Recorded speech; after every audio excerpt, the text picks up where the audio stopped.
The Indianapolis Colts have begun the grueling process of trying to wean down their roster for the final 53 that they need by Tuesday. And that, although isn't due until Tuesday, the Colts got a head start on Sunday. They were one of 5 teams to do so. And it likely means they're trying to restructure some things. They've done this in the past. But there's some surprises that I want to point out from the 9 players they've got. And one key thing that I don't think a lot of people have picked up on just quite yet. All that and more on this video. What's going on? It's Elijah from Sports Talk Indy, where we cover all things Colts every single day. And today we are talking about roster cuts. Now, this is a big deal, and obviously this is something that can be heartbreaking for a lot of people, especially these players who have devoted their lives into playing this game, and now they have to likely say goodbye. So we're talking about who have the Colts already done. Now, they've already only cut 9 players. They're going to have to cut a lot more than 9 players. But these are the 9 that they got so far. And the big one that I think, if you've paid attention to Colts Twitter yet, is that there was a massive surprise player that the Colts cut, and that is safety linebacker Ronnie Harrison, who made 20 tackles, 2 interceptions, and returned 1 pick for a touchdown last season. Now, here's why that's interesting. Because up until last week, during a specific point, or maybe it was a couple weeks ago, Harrison was in the mix in the free safety competition. It was between Nick Cross, Rodney Thomas, and Ronnie Harrison III. Or sorry, Ronnie Harrison, Clay Fields is the third who I was thinking of. But Ronnie Harrison hasn't played bad. And if you look here, we're going to pull up snap count by team. Let me just show you this.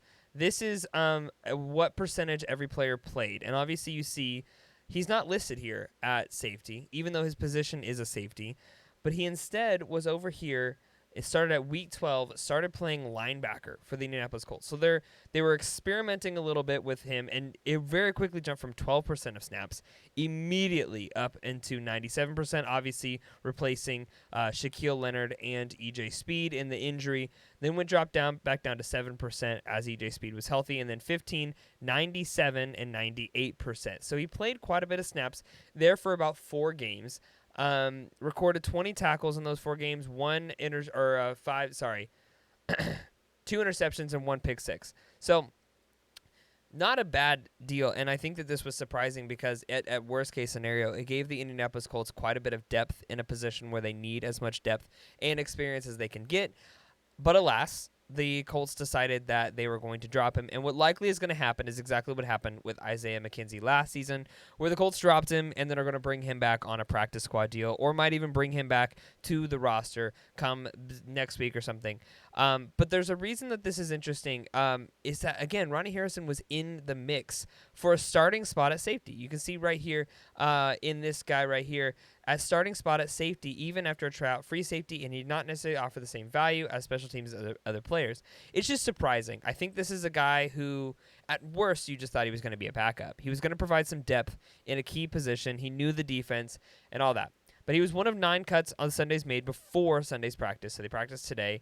Indianapolis also released, and this is the other shocking one. Now, if you watch the video that I did with Cody over at Bring the Juice this weekend, one of our big guys that we really liked there at the end was Spencer Schrader, the Notre Dame product who made both field goal attempts. Now, this is why this is interesting, because the Colts have the number 3 highest paid kicker. He was the number 2 highest paid kicker when he signed the contract last offseason in veteran kicker Matt Gay. Now, here's the problem. Matt Gay missed 3 straight field goals through the preseason. Obviously nailed one last weekend. But the interesting thing about this is that Spencer Schrader was absolutely bombing it. Hit from 58 in practice, and then hit all the attempts that he made. Never really went never had a miss. And so I think that for people like me, I wanted to see a little bit more of a competition instead of Matt Gay just getting it. I understand that's unrealistic, but I really liked the prospect of Schrader, and I really liked what was the potential, what was there. But they did release Spencer Schrader. That's probably going to leave him to be able to sign with another team.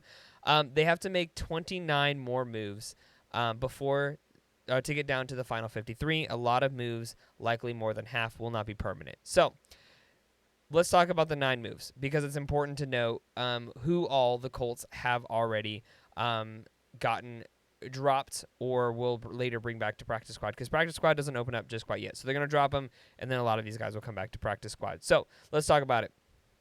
Here highlighted is the list of players that the Colts have released and or waived.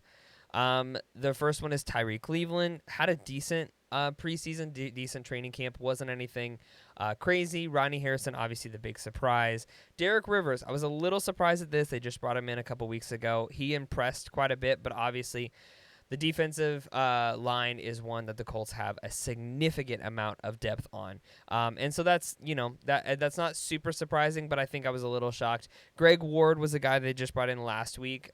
So to release him, that's not shocking. I think they'll probably bring him back on practice squad. He hasn't played professional football since 2021. So, and then the waived guys, Clay Fields III. This is a guy that we did a video on several months back, right after the draft when they brought Clay Fields on.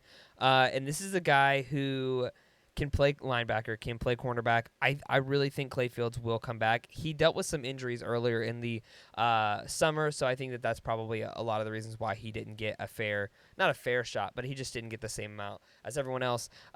Spencer Schrader, obviously we talked about him, kind of disappointing. Keaton Slovis, not shocking at all. Derek, I can't even pronounce his last name. I think it's Slivka. And then Mike Smith Jr., obviously a guy who also they brought in last weekend. So those are the 9 moves they made so far. Obviously no shockers right there. But what is shocking is that they have not yet made a decision on QB3. And I think that there's a lot of us, myself included, who are really looking at the potential of someone besides Sam Ehlinger at QB3. And there's a reason I want to talk about this, because through there are 67 qualifying quarterbacks that made made snaps in the preseason. And of the 67, dropback efficiency, Jason Bean was first overall. Over all the 67 qualifying, he had a better completion percentage. He had a least amount of interceptions. The statistics go on, and he just impressed and was wildly impressive.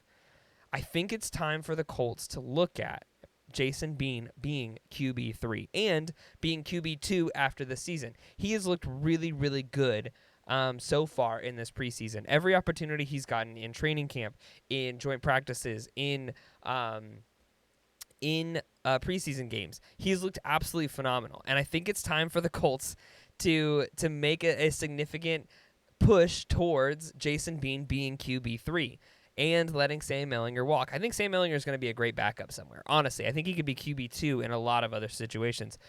But you want to look at who is the future at the backup quarterback. And I know that this isn't something that a lot of people are like, well, what's the future of the backup quarterback? It doesn't matter. But you want a guy who's going to be in the system for a long time. And Jason Bean, being undrafted, has the potential to be that guy for the Indianapolis Colts. And I really like to see that. And I think that this is going to come down to the wire. It's going to come down to Tuesday at 3:30 p.m. likely, when the Colts are going to make an official decision on Sam Ehlinger or Jason Bean being the quarterback 3 slot. But there's one other caveat that I want to talk about before we conclude the video today, and that is that Samson Ebukam, who reportedly tore his Achilles earlier in the training camp, really right as training camp was getting started, really was devastating. He had 9.5 sacks last year, looked really good. He was supposed to be kind of that guy. There's something interesting that's kind of developing, and it might just be nothing, but it might also be something substantial, is that as of right now, he has not yet been placed on season-ending IR, which means that there is a potential chance that he could be making a return this season, which would be wild, right, to come back from an Achilles injury even late in the year. But there's something to be said about the Colts potentially burning a roster spot by not having Samson Ebukam. Now, like he can go on temporary IR, all that. Like there's so many other things they can do to kind of like salvage that roster spot.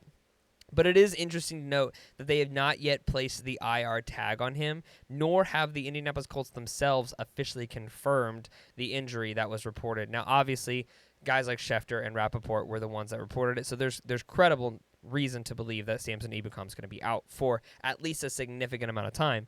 But it is something to be said that he does not yet have that title placed on his roster position on the official depth chart. So just something to keep our eyes on. But for now, the big story is Ronnie Harrison obviously has been cut and has been released and will likely end up on another team, or he's going to test the market and then come back onto the practice squad. We'll see all things as they develop.